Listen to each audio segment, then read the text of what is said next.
अस्सलामुअलैकुम दोस्तों, क्या हाल है आपके? खैरियत से हैं? और कुछ दिन से एक खबर जो है वो मार्केट में बहुत तेज़ी से गर्दिश कर रही है। तो सोचा आपके साथ उसको शेयर करते हैं। खबर ये है कि जो है वो सलमान अली आगा जो इस वक्त पाकिस्तान T20 टीम के कैप्टन हैं, उन्होंने मैनेजमेंट कमेटी से ये शिकायत की है कि एक स्पेसिफिक पर्सन को लेकर उन्होंने ये शिकायत की है कि वो स्पेसिफिक पर्सन, जो कि नाम उन्होंने ज़ाहिर नहीं किया, मैनेजमेंट कमेटी ने नाम ज़ाहिर नहीं किया है, या ख़बर देने वाले ने जिन्होंने ख़बर निकाली है उन्होंने नाम ज़ाहिर नहीं किया, लेकिन ये कहा गया है कि एक स्पेसिफिक पर्सन को सलमान अली आगा ने जो है वो टारगेट करके कहा है, मैनेजमेंट कमेटी को ये बात कही है कि उस पर्सन को टीम से दूर रखा जाए, या यूं कह दिया जाए कि टीम से निकाल दिया जाए, क्योंकि वो शख्स जो है वो टीम का माहौल ख़राब कर रहा है। तो ये खबर है, सलमान अली आगा ने ये मैनेजमेंट कमेटी को ये शिकायत की है। ये खबर मार्केट में गर्दिश कर रही थी। तो उस खबर के तनासुर में जो अब हमारे जहन में जो बात आई है, वो जहन में हमारे बात ये आई है कि इस वक्त जो T20 टीम में जो सीनियर मोस्ट सीनियर तरीन प्लेयर्स हैं, उनमें सिर्फ 3 प्लेयर्स ऐसे हैं जो सीनियर हैं, जिसमें एक शाहीन शाह अफरीदी हैं, दूसरे हारिस रऊफ़ हैं और तीसरे शादाब खान हैं। ठीक है ना? यही 3 प्लेयर जो है वो इस वक्त टीम में सीनियर तरीन प्लेयर्स हैं, बाकी तमाम प्लेयर्स जो हैं वो जूनियर हैं। तो और शाहीन शाह अफरीदी के बारे में जो है वो साबका इंटरनेशनल कोचेज़ ने भी जो है वो कंप्लेन की है, और साबिक कप्तान बाबर आज़म ने भी जो है वो शाहीन शाह अफरीदी के बारे में ये कंप्लेन की है। तो मतलब मैं को इस वक्त यकीन से तो नहीं कह सकता कि जी शाहीन शाह अफरीदी वो हो सकते हैं, वो बंदे हैं। लेकिन जिस तरह की शाहीन शाह अफरीदी का जो है वो इस वक्त एक परसेप्शन बना हुआ है, और जितनी कंप्लेंट्स शाहीन शाह अफरीदी के ख़िलाफ़ इस वक्त मार्केट में सुनी गई हैं, या मैनेजमेंट कमेटी के सामने जो शाहीन शाह अफरीदी के खिलाफ कंप्लेनें रखी गई हैं, तो उन कंप्लेनों के तनाजुर में मैं ये कहता हूँ, शायद शायद वो शाहीन शाह अफरीदी के बारे में ये बात कर रहे थे। तो आप क्या समझते हैं कि ये शाहीन शाह अफरीदी हो सकते हैं या कोई और हो सकते हैं? तो चलें फिर एक काम करते हैं कि जो शाहीन शाह अफरीदी, हारिस रऊफ़ और शादाब खान की पिछले 2 साल की कारकर्दगी पर एक छोटी-सी नज़र डाल लेते हैं, और आपको उनके पिछले 2 साल के स्टैट्स हम बता देते हैं। तो शाहीन शाह अफरीदी जो है वो शाहीन शाह अफरीदी के स्टैट्स ये कहते हैं कि पिछले 2 साल के अंदर शाहीन शाह अफरीदी ने जो है वो 30 मैचेस खेले हैं, और 30 मैचेस में शाहीन शाह अफरीदी ने 42 विकेटें हासिल की हैं। 30 मैचेस में शाहीन शाह अफरीदी ने 42 विकेटें हासिल की हैं। वैसे टोटल ओवरऑल पाकिस्तान ने जो मैचेस खेले हैं अभी तक, T20 वर्ल्ड कप के बाद से लेके अब तक, वो टोटल 40 मैचेस खेले हैं, और उन 40 मैचेस में से पाकिस्तान ने टोटल 12 मैचेस जीते हैं। बाकी जो है पाकिस्तान सारे मैच तकरीबन हारा ही है। तो वापस आ जाते हैं शाहीन शाह अफरीदी की तरफ। तो शाहीन शाह अफरीदी ने जो है वो टोटल 30 मैचेस खेले हैं पिछले 2 साल में, और उस 2 साल के अंदर शाहीन शाह अफरीदी ने जो है वो विकेटें हासिल की है 42। और इकॉनमी में आपको शाहीन शाह अफरीदी की बता देता हूँ भाई। इकॉनमी जो है वो 8.31 यानी 8.31 की इकॉनमी है शाहीन शाह अफरीदी की।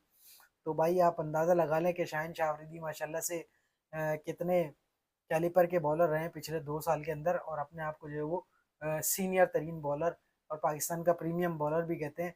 और प्रीमियम बॉलर को ये पिछले लास्ट मैच के अंदर जो है वो टिम सैफर्ड ने एक ही ओवर में 4 छक्के मारे थे। तो पहला ओवर उन्होंने मेडन किया, और उसके बाद जो अपना दूसरा ओवर कराने आए तो 26 रन दे के चले गए। 4 छक्के और एक डबल उनको पड़ा। तो इस तरह से 26 रन शाहीन शाह अफरीदी को पड़े। तो ये शाहीन शाह अफरीदी के पिछले 2 साल के स्टैट्स हैं। उसके बाद जो है दूसरी बात कर लेते हैं हारिस रऊफ की, जो कि दूसरे सीनियर प्लेयर हैं।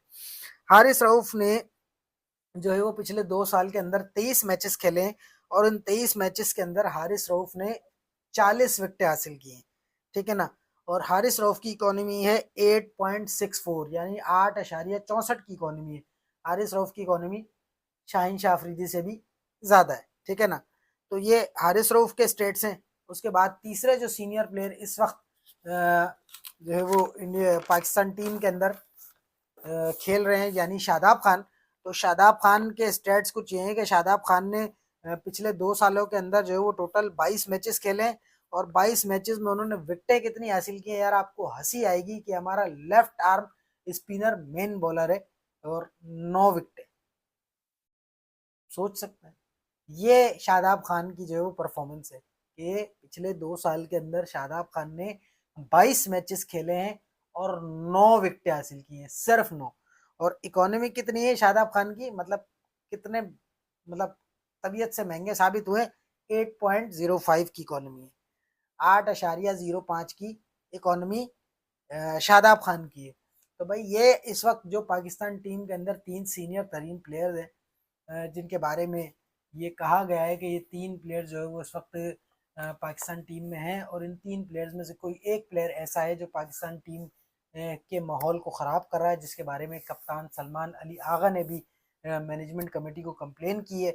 तो शाहीन शाह अफरीदी का रिकॉर्ड कुछ ज़्यादा अच्छा वैसे भी नहीं रहा है, क्योंकि उनके ख़िलाफ़ जो है वो जैसे मैंने आपको पिछले अभी थोड़ी देर पहले बताया कि इंटरनेशनल साबिक कोचेस जो गुजरे हैं उन्होंने भी कंप्लेनें की हैं, उसमें जैसन ग्लेस्पी भी हैं, उसमें जो है वो दूसरे कोच आए थे गैरी क्रिस्टन गैरी क्रिस्टन भी हैं, उन लोगों ने भी जो है वो शाहीन शाह अफरीदी के खिलाफ जो है वो शिकायत दर्ज कराई थी और अपनी रिपोर्ट में लिखा था। इसी तरह से बाबर आजम ने भी शाहीन शाह अफरीदी के खिलाफ जो है वो कंप्लेन की थी कि शाहीन शाह अफरीदी की आदत ये है कि शाहीन शाह अफरीदी जो है वो सुनते किसी की नहीं है। वो थोड़े से सीनियर प्लेयर क्या हो गए, वो अपने आप को पता नहीं बहुत बड़ा कोई, अपने आप को कोई वसीम अकरम प्लस समझने लगे, कोई अपने आप को शोएब अख्तर प्लस समझने लगे। तो शाहीन शाह अफरीदी को जाके ये समझाए कि भाई वसीम अकरम प्लस बनने के लिए या शोएब अख्तर प्लस बनने के लिए ना उन जैसी मेहनत भी करनी पड़ेगी, उन जैसी बॉलर उन जैसी बॉलिंग भी करनी पड़ेगी। वसीम और शोएब अख्तर को तो बहुत दूर की बात है, आप छोड़ दो, वो मोहम्मद आमिर के भी करीब नहीं भटक सकता। शाहीन शाह अफरीदी मोहम्मद आमिर के करीब भी नहीं भटक सकता। मोहम्मद आमिर जिस कैलिपर का बॉलर था ना, शाहीन शाह अफरीदी भाई उस कैलिपर तक पहुंच ही नहीं सकता, क्योंकि शाहीन शाह अफरीदी के अंदर इतना एटीट्यूड है, इतना एरोगेंट है, इतना घमंड है शाहीन शाह अफरीदी के अंदर कि वो ना कोच की बात सुनते हैं ना कप्तान की बात सुनते हैं। कितने लोगों ने जो है वो कंप्लेन की है कि जी उनको अगर एक प्लान दिया जाए कि आपने इस प्लान के तहत जो है वो बॉलिंग करनी है तो वो उस प्लान पे अमल ही नहीं करते, वो अपना ही गेम चला रहे होते हैं। वो समझते हैं कि जी मैं बहुत बड़ा तुरम खान हूँ, मुझे सब कुछ आता है और किसी को कुछ भी नहीं आता, ठीक है ना। तो उनको बोला जाए कि जी यारकर करो तो वो यारकर करते नहीं है, वो अपने मर्जी की बॉलिंग कर रहे होते हैं, जिसका नतीजा हमने देख लिया। 2023 का वर्ल्ड कप हार गए, 2024 की जो है वो 2024 का वर्ल्ड कप हार गए, फिर 2025 की आईसीसी चैंपियंस ट्रॉफी हम हार गए, 3 कंसेक्टिव टूर्नामेंट। और हमारी बॉलिंग जो है वो इस कदर बुरी परफॉर्मेंस थी कि जिसकी कोई हद ही नहीं, ठीक है ना। और यही सारे सिलसिले हैं भाई। तो ये खबर आप लोगों के सामने मैंने रखी है और ये मैंने आपको जो पिछले 2 साल के स्टैट्स भी बता दिए। अब आप खुद अंदाज़ा लगा लें कि जी कौन सा ऐसा प्लेयर हो सकता है जो पाकिस्तान टीम के अंदर माहौल को ख़राब कर रहा है और जो सलमान अली आगा को भी जो है वो कप्तान रहने नहीं देना चाहता या सलमान अली आगा को गंदा करना चाहता है। क्योंकि हमारे यहाँ तो ये अलमिया है ना कि जो कप्तान बनता है तो उसके पीछे ग्रुपिंग करने वाले उससे पहले खड़े होते हैं, उससे पहले जो है वो उसके खिलाफ एक आधी टीम खड़ी हो जाती। तो भाई ये ग्रुपिंग ग्रुपिंग के सिलसिले को जो ना ख़त्म करना पड़ेगा। चेयरमैन पीसीबी को जो है वो इस चीज़ को देखना होगा, मैनेजमेंट कमेटी को इस चीज़ को देखना होगा, सेलेक्टर्स को इस चीज़ को देखना होगा कि कौन सा ऐसा शख्स है या कौन सा वो शख्स है जो टीम में ग्रुपिंग कर रहा है, जो टीम के माहौल को ख़राब कर रहा है, जो हमें इस नहज तक लेकर आ गया है कि हम जो 40 मैचों में से सिर्फ 12 मैच जीते हैं, बाकी जो है वो 28 मैच हम हारे। यार 28 मैच हारना कोई मजाक नहीं होता। अभी भी हम जो है वो न्यूजीलैंड के खिलाफ पिछले 2 मैच हार चुके हैं, 21 तारीख को जो है वो तीसरा मैच है। तो लेकिन खैर वो तो हमारी एक नई टीम है, उस नई टीम को हम सपोर्ट करेंगे, फुल तरीके से हम बैक करेंगे। हमारे नए लड़के हैं, उन्हीं में से इंशाल्लाह ताला हमें कुछ अच्छे लड़के मिलेंगे। तो जैसे साइम अयूब को जो है वो शुरू में चांसेस दिए गए, आज साइम अयूब माशाल्लाह एक बहुत स्टार प्लेयर के तौर पे जो है वो पाकिस्तान टीम में उभर के सामने आया है। तो इसी तरह से इंशाल्लाह ताला इन नए लड़कों में से भी हमें कुछ अच्छे लड़के ज़रूर मिलेंगे। लेकिन एक इन लड़कों को बैक करने की ज़रूरत है। आप ठीक है तनकीद करें, लेकिन तनकीद इतनी ज़्यादा ना करें कि जो है वो लड़के दिल बर्दाश्ता हो जाए।